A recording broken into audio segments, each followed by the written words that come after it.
નમસ્કાર મિત્રો, અમારી યુટ્યુબ ચેનલમાં તમારું સ્વાગત છે। તો મિત્રો, શાળાના શિક્ષકોને નોટિસ છે તે ફટકારવામાં આવી છે।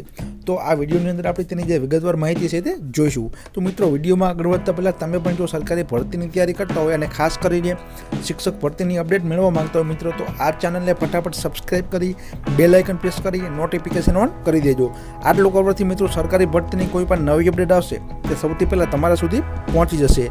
તો ચાલો આપણે આગળ વિગતવાર માહિતી જોઈએ। તો અહીં તમે સ્ક્રીન ઉપર સ્પષ્ટ જોઈ શકો છો મિત્રો, રાજ્યની સરકારી પ્રાથમિક સ્કૂલો તેમજ સરકારી અને ગ્રાન્ટેડ માધ્યમિક તેમજ ઉચ્ચતર માધ્યમિક સ્કૂલોનું ડિસેમ્બર માસમાં અક્રેડિટેશન છે તે કરવામાં આવ્યું હતું અને ગુણોત્સવ 2020 અંતર્ગત અક્રેડિટેશન સમય મર્યાદામાં પૂર્ણ થાય તે માટે ગયા વર્ષે સ્કૂલ ઇન્સ્પેક્ટર્સ તરીકે કામ કરનારા 384 જેટલા શિક્ષકો તથા આચાર્યોને કાર્યક્રમમાં જોડાવાનો નિર્ણય છે તે લેવામાં આવ્યો હતો અને 4 ડિસેમ્બરથી 9 ડિસેમ્બર અને 18 ડિસેમ્બરથી 23 ડિસેમ્બર દરમિયાન 2 તબક્કામાં અક્રેડિટેશનની જે કામગીરી છે તે કરવામાં આવી હતી। જોકે આ કામગીરી દરમિયાન રાજ્યના 27 જેટલા શિક્ષકો આચાર્યો સ્કૂલ ઇન્સ્પેક્ટર તરીકે હાજર ન થયા હોવાનું સામે આવતા તેમને નોટિસ આપી ખુલાસો મંગાવવામાં છે તે આવ્યો હોવાનું સામે છે તે આવ્યું છે। તો મિત્રો, ગયા વર્ષે વર્ષ 2022 થી 2023 દરમિયાન સ્કૂલ ઇન્સ્પેક્ટર તરીકે કાર્ય કર્યું હોય અને હાલ પોતાની શાળામાં શિક્ષક અથવા તો આચાર્ય તરીકે ફરજ બજાવતા હોય અને તેવા પ્રાથમિક વિભાગના જે પહેલાના સ્કૂલ ઇન્સ્પેક્ટર છે તેઓને સ્કૂલ એક્રેડિટેશનના મિશન કાર્યક્રમમાં જોડવાનું રાજ્ય કક્ષાએ આયોજન છે તે કરવામાં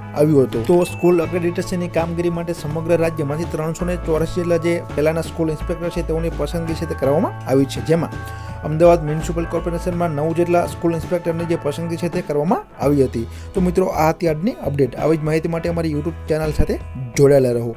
જય હિન્દ, જય ભારત।